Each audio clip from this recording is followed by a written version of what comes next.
안녕하세요. 책 읽는 헬레네입니다. 장은 제2의 뇌라고 합니다. 장은 우리 몸을 다스리고 관리하는 것을 넘어 인지와 사고, 그리고 행동에 영향을 미치는 진정한 몸의 주인입니다. 그래서 건강을 유지하기 위해서는 장을 제대로 관리하는 것이 무엇보다 중요합니다. 또한 행복 호르몬의 95%가 장에서 나오기 때문에 행복한 삶을 위해서도 장 건강이 필수적입니다. 우리는 매일 밥을 먹고 살고 있어서 장이 중요하다는 사실을 본능적으로 알고 있습니다. 장은 음식물의 소화와 흡수를 책임지고 찌꺼기를 배설하는 기관이며 면역력과 깊은 관계가 있습니다. 제6의 장기라고 불리는 장내세균은 우리 인간의 친구이자 적으로 간주되고 있으며 우리 인체가 이들을 어떻게 조절하느냐에 따라 우리의 건강에 도움을 주기도 하고 우리를 코너에 몰 수도 있는데요. 과민성 대장 증후군, 알레르기, 대사질환, 심혈관 질환, 노화, 비만, 심지어 암까지도 장내 세균이 원인일 수 있습니다. 이렇듯 장이 좋지 않으면 각종 질병이 발생합니다. 장 건강은 몸 전체의 건강과 직결된다고 해도 과언이 아닙니다. 각종 세균과 바이러스 등 병원체로부터 우리 몸을 지켜주는 면역세포의 약 80%는 장에 있습니다. 장 건강을 지켜 면역력을 높이면 감염병뿐 아니라 많은 질병으로부터 건강을 보호할 수 있습니다. 오늘 소개해드릴 책은 제2의 뇌, 장, 혁명입니다. 지은이 김나영, 펴낸 곳은 국일미디어입니다. 이 책은 저자가 지난 33년간 소화기내과 의사로 수많은 환자를 치료하면서 연구해온 경험들을 정리한 것으로 어떻게 해야 건강한 장을 유지할 수 있는지에 대한 노하우를 전하고 환자들이 실제로 궁금해하는 것, 실생활에서 활용할 수 있는 것을 위주로 구성한 장 건강에 관한 책입니다. 장 질환과 치유 방법에 대해 설명하고 있을 뿐 아니라 장 질환이 남녀 간의 차이가 있는 점을 밝히고 어떻게 대처해야 하는지도 구체적으로 제시하고 있는데요. 건강의 상징인 장을 어떻게 하면 건강하게 지킬 수 있을지 알아보기 위해 책 속으로 들어가 보겠습니다. 장이 중요한 기본적 이유 3가지. 소화와 흡수, 배설, 면역력. 첫째, 장은 우리가 먹는 음식물의 소화와 흡수를 책임지는 기관이기 때문이다. 모든 동물이 그렇듯 인간도 먹어야 생존을 유지하고 활동할 수 있다. 다만 우리는 훨씬 더 복잡한 과정을 거쳐 결과적인 아웃컴, 즉 몸을 유지하는 근육, 기관의 근간을 구성하는 영양분을 얻고 활력을 유지하게 하는 에너지를 얻는 것이다. 결국 우리가 먹은 음식물은 소화의 과정을 거쳐 흡수되고 나머지는 배설되는 방식으로 인체 대사가 돌아간다. 따라서 우리 몸의 기본인 소화와 흡수의 과정에 문제가 생기면 인체는 삐걱거릴 수밖에 없다. 소화란 섭취한 음식물을 분해하여 흡수하기 쉬운 형태로 변화시키는 과정을 일컫는다. 이러한 소화에 문제가 있다는 것은 일단 위와 장 자체의 기능에 이상이 생겼다는 신호다. 그리고 흡수란 소화에 의해 만들어진 영양소들을 주로 소장의 육모판을 통해 체내로 빨아들이는 과정을 일컫는다. 인체는 이러한 영양소를 우리 몸의 구조를 유지하고 에너지로 이용하여 활동하게 된다. 그런데 이 흡수에 문제가 생길 경우 인체에 영양소가 제대로 공급되지 않으므로 인체가 약해지는 원인이 될 뿐만 아니라 심해질 경우 각종 질병을 일으키는 원인이 되기도 한다. 장이 중요한 이유 2번째는 장이 우리 몸의 찌꺼기를 배설하는 기관이기 때문이다. 인체는 입과 코로 들어온 것을 100% 흡수하는 구조로 되어 있지 않다. 들이마시는 숨을 통하여 코로 들어온 산소는 인체에 들어와서 에너지 생산에 사용된 후 이산화탄소라는 노폐물로 변화하게 된다. 이 노폐물이 인체 내에 쌓이면 독이 되므로 내쉬는 숨을 통하여 이산화탄소를 밖으로 배출시킨다. 이 과정을 호흡이라고 하는 것이다. 입으로 먹는 음식도 마찬가지다. 음식을 먹으면 필요한 영양소는 흡수되고 나머지 찌꺼기는 배출되어야 한다. 특별히 음식의 영양소를 흡수하고 만들어진 찌꺼기를 배출하는 과정을 배설이라고 한다. 우리가 매일 의무적으로 봐야 하는 소변과 대변이 바로 배설작용에 의하여 일어나는 현상이다. 이 중에 대변은 장에 의해 배설되는데 이때 배설이 잘 이루어지지 않을 경우 인체에 찌꺼기가 쌓이게 되고 이것이 부패하면서 독소로 작용하여 인체에 각종 질병을 일으키는 원인이 된다.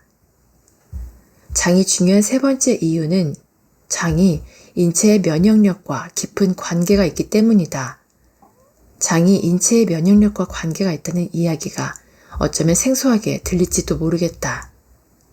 우리의 건강 상식으로 미루어 볼 때 면역력 하면 가장 먼저 떠오르는 것이 아마도 자연 면역, 획득 면역을 담당하여 나쁜 세균이나 암세포와 싸우는 B 또는 T 림프구 등 혈구세포일 것이다.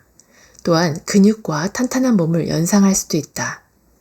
그런데 이러한 제반의 구조가 인체의 면역력에 영향을 끼치기는 하지만 근육이 우락부락한 사람이나 혈구가 건강하고 골수도 건강한 사람이 질병에 걸리는 것을 볼 때 이 두 가지 요소만이 면역에 있어 절대적인 것은 아니란 사실을 알 수 있다. 면역력이란 외부의 세균, 바이러스에 대하여 우리 몸이 방어해내는 능력을 뜻한다. 이러한 면역력은 우리 몸의 여러 기관과 면역세포 등이 작용하여 만들어지는 면역 시스템에 의해 만들어진다. 면역 시스템이 잘 작동되기 위해서는 단지 근육만이 아니라 영양, 운동, 스트레스 조절, 수면 등도 중요하다. 이러한 면역 시스템의 가장 중요한 것이 외부의 적을 물리치는 면역세포다. 그런데 이러한 면역세포들이 가장 많이 집중되어 있는 곳이 장이란 사실이 밝혀졌다. 즉, 장내 면역세포의 부조화로 인해 만성 염증성 장질환이 발생할 수 있으나 반대로 여러 가지 이유로 이러한 장의 건강이 무너지게 되면 면역세포 역시 타격을 입게 되므로 인체의 면역력에 부정적 영향을 미치게 된다. 내 장은 건강할까? 장 건강 체크리스트. 자신의 장 건강 상태를 알아보는 첫 번째 방법으로 대변의 모양을 통하여 판단하는 방법이 있다. 다음 질문에 대해 자신의 상태가 어디에 해당되는지 체크해보라. 건강한 상태. 대변 모양이 바나나처럼 길고 적당히 굵다. 대변의 색깔이 황금색, 갈색, 황토색 중 하나다. 대변을 보는 횟수가 하루에서 3일 사이에 한 번 이상이다. 대변을 볼 때 크게 불편함을 느끼지 않는다. 대변과 방귀의 냄새가 독하지 않고 구수하다. 문제가 있는 상태. 대변 모양이 가늘다. 대변이 굵고 딱딱하거나 토끼똥처럼 짧게 끊어진다. 대변 색깔이 검은색, 검붉은색, 붉은색 중 하나다. 대변을 보는 횟수가 3일에 한 번 미만이다. 대변을 볼 때 크게 불편함을 느낀다. 대변과 방귀의 냄새가 지독하다. 하지만 이러한 대변의 모양, 횟수, 냄새 등은 음식 섭취에 따라 달라지기 때문에 참고는 할 수 있으나 절대적인 사안은 아님을 알아야 한다. 즉, 일시적인 현상을 오인해서 너무 걱정할 필요는 없지만 증상이 계속된다면 대장 내시경 등 특별한 검사가 필요한지 의사 선생님과 상담 후 검사하는 것이 좋다. 변비나 설사가 자주 나타나고 대변을 볼 때 크게 불편함을 느끼며 대변과 방귀의 냄새가 지독한 현상이 나타나면 이는 장내 유해균이 많아졌다는 신호일 수 있으므로 이를 개선하기 위해 노력해야 한다. 장내에 유해균이 많아질 때 나타나는 증상은 다음과 같다. 유해균이 일으키는 증상. 평소 소화가 잘 안 된다. 평소 배에 가스가 잘 찬다. 설사나 변비가 있고 배변 후 잔변감이 있다. 대변과 방귀 냄새가 지독하다. 배가 자주 아프다. 과민성 장 증후군이 있다. 만약 위 문항 중 절반 이상에 해당될 경우 장에 유해균이 많은 상태이므로 유산균을 먹는 것이 좋다. 유익균과 유해균에 적절한 비율이 있다. 인간의 장에는 3가지 장내 세균이 살고 있다. 유익균과 유해균 그리고 양쪽에 속하지 않는 중립균이 그것이다. 하지만 1천여 종이 넘는 세균들 중 아직 그 성상이 밝혀지지 않아 이름이 없는 균도 많고 유해균인지 유익균인지 알 수 없는 경우도 많다. 또한 경우에 따라 유익균으로 작용했다가도 유해균이 되기도 해서 장내 세균이 존재하는 장내 미세 환경이 중요하다는 의견도 있다. 건강 전문가들은 유익균과 유해균의 비율이 중요하다고 강조한다. 건강한 사람의 장은 유익균과 유해균의 비율이 약 8대 2의 비율을 형성하고 있으며 이때 인간의 장은 가장 건강할 수 있다는 것이다. 그러면서 우리나라 사람들의 평균 유익균과 유해균의 비율은 63대 37 정도의 상태이며 개선이 필요하다고 주장한다. 장내 미생물의 생태계를 마이크로바이옴이라고 하는데 유해균이 많아지면 이 마이크로바이옴의 생태계가 무너지게 된다. 유해균들이 많아지면서 신경전달 물질을 교란시켜 여러 가지 부작용을 일으키게 되는데 최근에는 자폐나 치매에까지 영향을 미치는 것으로 밝혀지고 있다.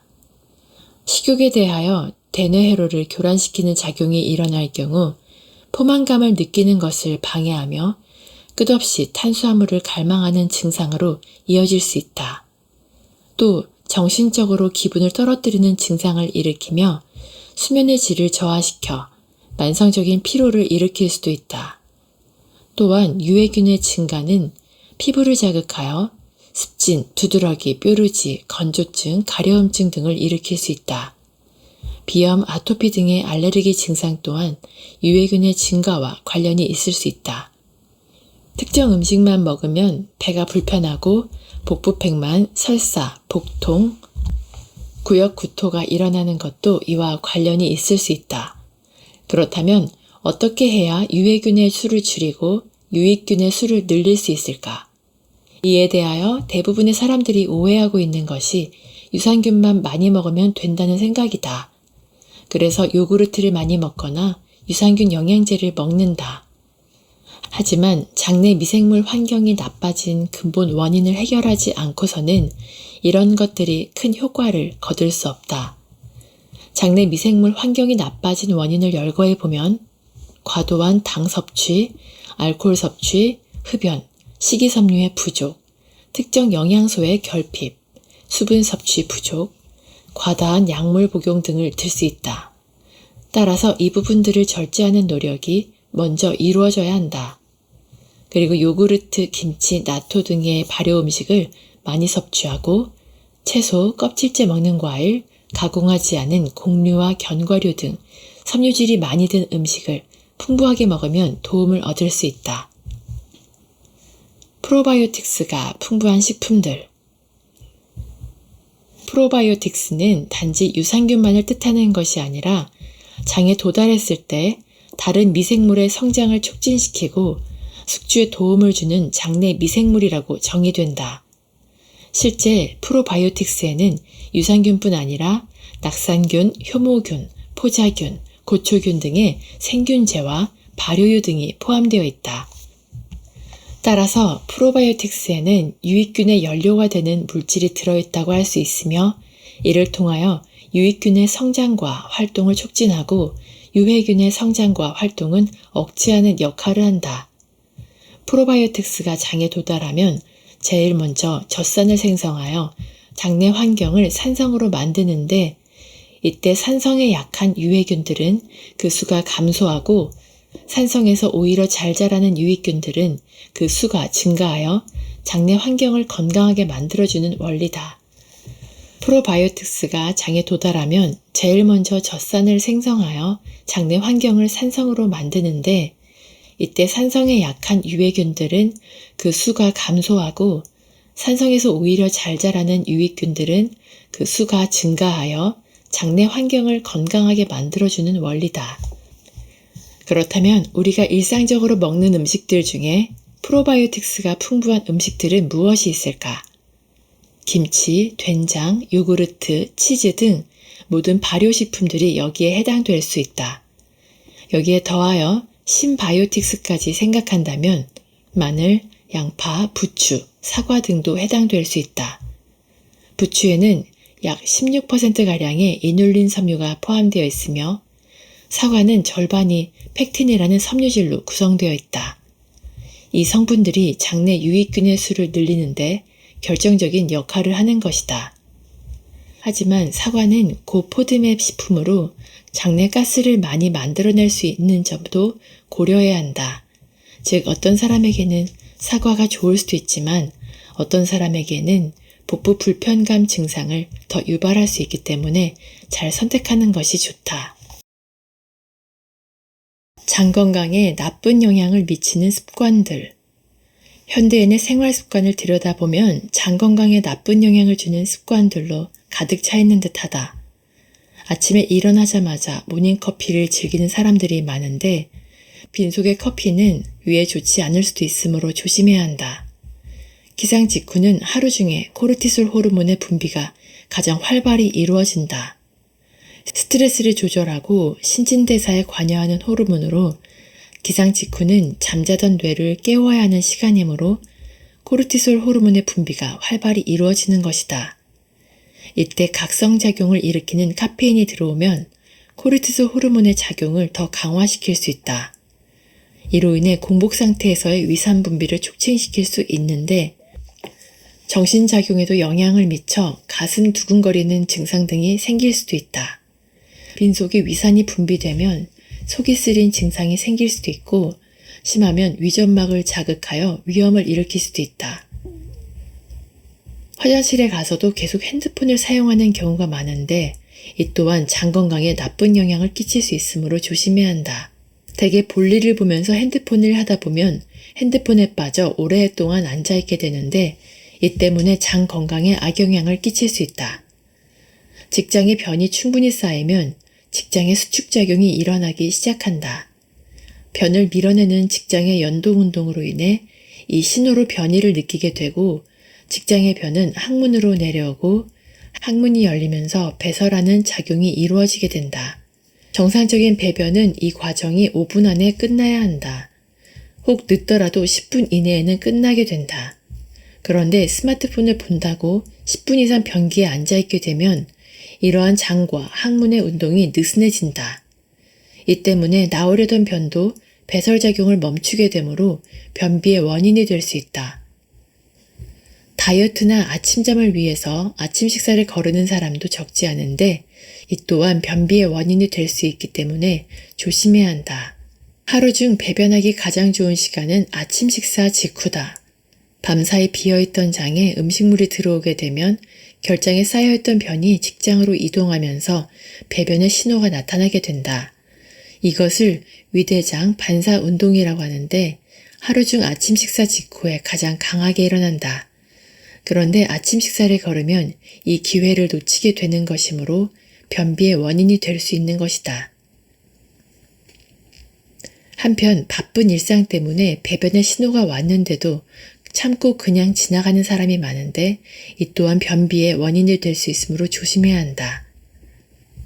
장에 문제가 없을 때는 얼마 후 다시 변이가 찾아와 배변 활동을 하게 되지만 이것이 반복되다 보면 대장 내의 센서 작동에 문제를 일으킬 수 있다.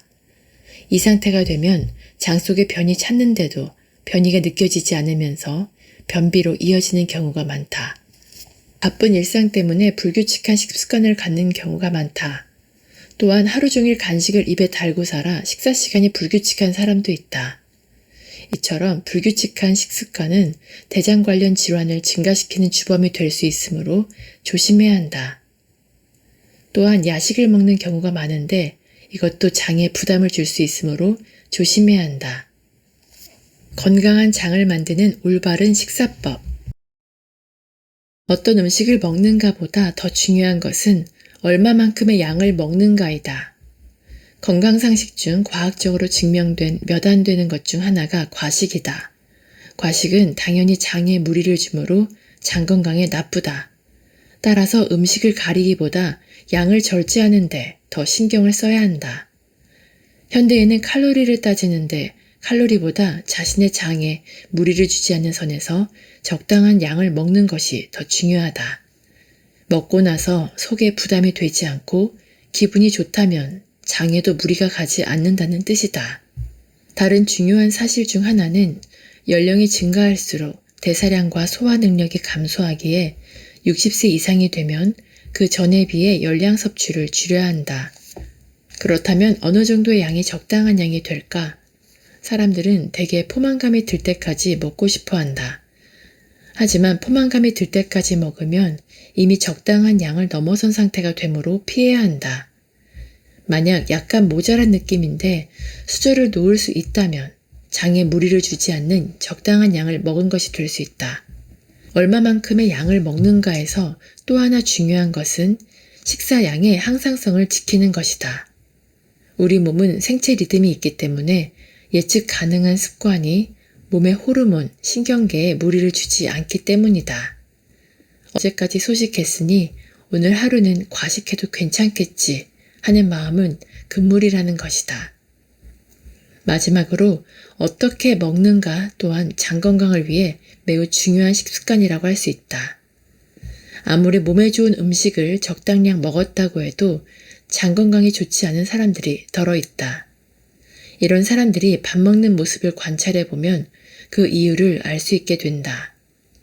그들은 대부분 후다닥 먹어치우는 식습관을 가지고 있는 경우가 많다.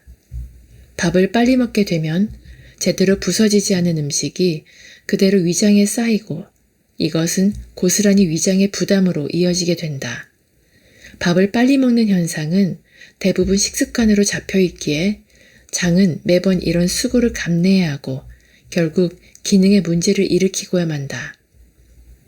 따라서 밥을 먹을 때는 천천히 먹는 습관이 들도록 노력해야 한다. 어떻게 먹는가에서 또 하나 중요한 것은 규칙적으로 먹는 것이다. 여기서 규칙적으로 먹는다는 뜻은 세 끼를 먹는 시간이 일정하다는 의미다. 아무리 천천히 먹는 좋은 습관이 있다 하더라도 밥 먹는 시간이 불규칙하면 우리의 장은 당황하게 된다.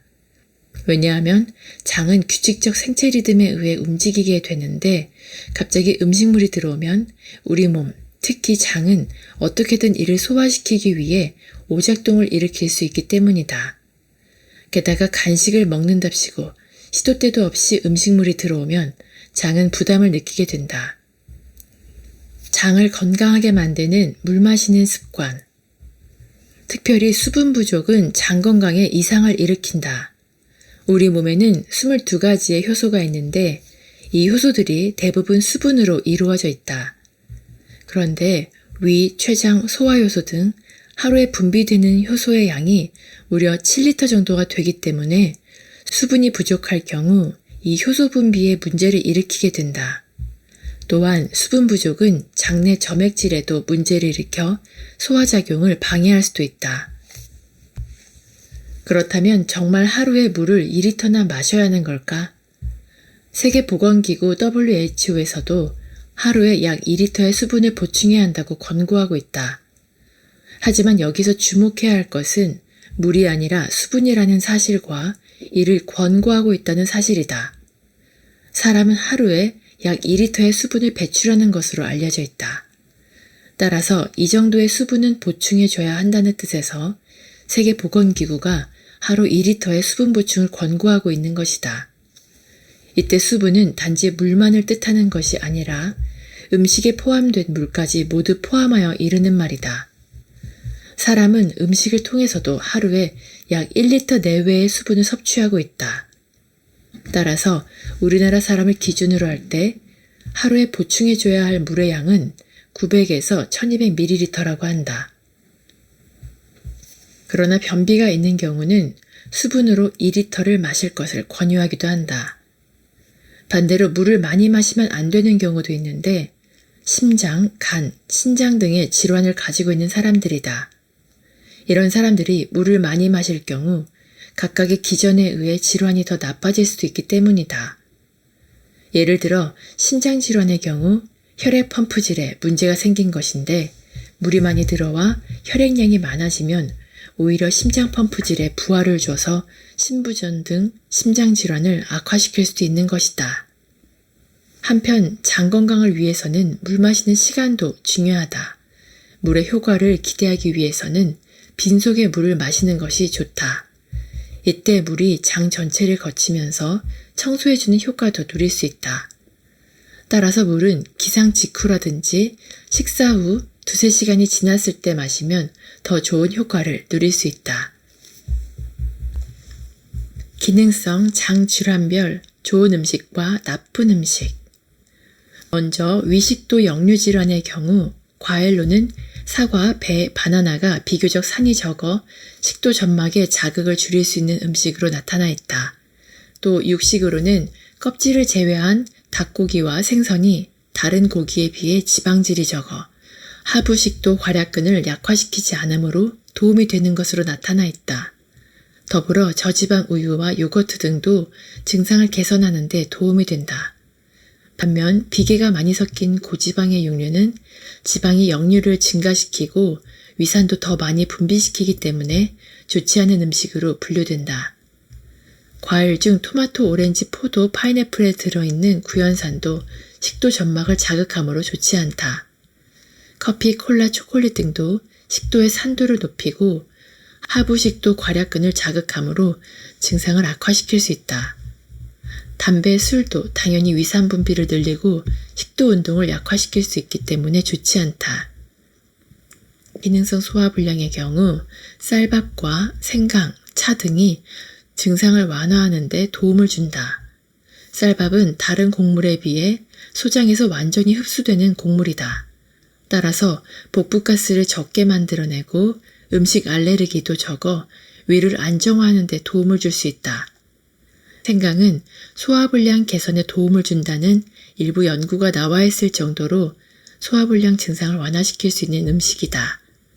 차 역시 소화불량 증상을 완화시킨다는 연구가 나와 있는 음식이다. 반면 튀긴 음식이나 붉은 육고기, 케이크 등과 같이 지방질이 많은 음식은 일부 환자에게서 복부팽만 증상을 유발하는 것으로 나타났다. 또 콩류와 양파 등도 일부 연구에서 복부팽만 증상을 일으키는 것으로 보고되어 있다. 오렌지, 레몬 등 신과일이나 후추 등은 명치쓰림 증상과 연관되어 있으므로 조심해야 한다. 탄산음료 역시 복부팽만을 일으키고 커피와 초콜릿은 명치쓰림 증상과 연관된 것으로 보고되고 있다. 한편 매운 음식의 경우 기능성 소화불량증 환자에게 명치 통증을 일으킬 수 있으므로 피해야 한다. 과민성 장증후군의 경우 쌀, 귀리 등의 곡물이 대장에서 가스를 만들지 않기 때문에 좋은 음식이 될 수 있다. 과일 중에 딸기, 포도, 블루베리, 바나나와 채소 중에 당근, 샐러리, 호박, 토마토, 감자, 고구마 등이 장내에서 쉽게 발효되는 식이섬유가 적어 대장에서 가스를 만들지 않기 때문에 좋은 음식에 포함된다. 두부와 생선 역시 소장에서 흡수가 잘 되어 대장에서 가스를 만들지 않는 음식이다. 하지만 밀과 메밀은 장내에서 쉽게 발효되므로 가스를 많이 만들어내며 증상을 악화시킬 수 있다. 또 과일 중에 사과, 배, 수박, 멜론과 채소 중에 양배추, 브로콜리, 양파, 아스파라거스 등은 장내에서 쉽게 발효되는 식이섬유가 많아 대장에서 가스를 만들기 때문에 증상을 악화시킬 수 있다. 우유나 치즈와 같은 유제품, 시럽 등도 장내에서 쉽게 발효되어 가스를 만들어내기 때문에 좋지 않은 음식이 될 수 있다. 변비에는 식이섬유가 풍부한 음식들이 도움이 된다. 콩, 호밀, 현미 등의 잡곡류와 고구마, 푸른, 키위, 사과, 배 등의 과일에 이러한 식이섬유가 풍부히 들어있다. 청국장 등과 같은 발효식품도 변비 개선에 도움을 줄 수 있다. 하지만 감의 탄닌 성분과 바나나의 전분은 변비를 악화시킬 수 있으므로 조심해야 한다. 또 소고기, 돼지고기 등의 육류도 변비에 좋지 않은 음식이다. 초콜릿, 커피 등 카페인이 많은 음식은 장에 탈수를 일으켜 오히려 변비를 일으키므로 조심해야 한다. 저는 어릴 때부터 장이 좀 건강하지 않아서 장에 좋다는 건 거의 다 해봤는데요. 그동안 했던 노력 덕분인지 지금은 장 때문에 고생하는 일이 거의 없습니다. 제가 계속해서 유지하고 있는 습관들이 이 책에도 소개되어 있어서 반갑더라고요. 장이 안 좋으면 단순히 변비, 설사, 장염, 과민성 대장 증후군에 그치는 게 아니라 더 심각한 질병까지 이어질 수 있다는 사실을 기억하시고 장 건강을 꾸준히 챙겨야겠습니다. 기회가 되신다면 책을 직접 읽어보시고 여러분의 장이 더욱 튼튼해질 수 있는 방법을 찾으시길 바랍니다. 오늘도 끝까지 저와 함께 해주셔서 감사드리고요. 구독과 좋아요, 댓글, 알람 설정은 제게 큰 힘이 됩니다. 즐거운 하루 보내시고 다음에 또 만나요.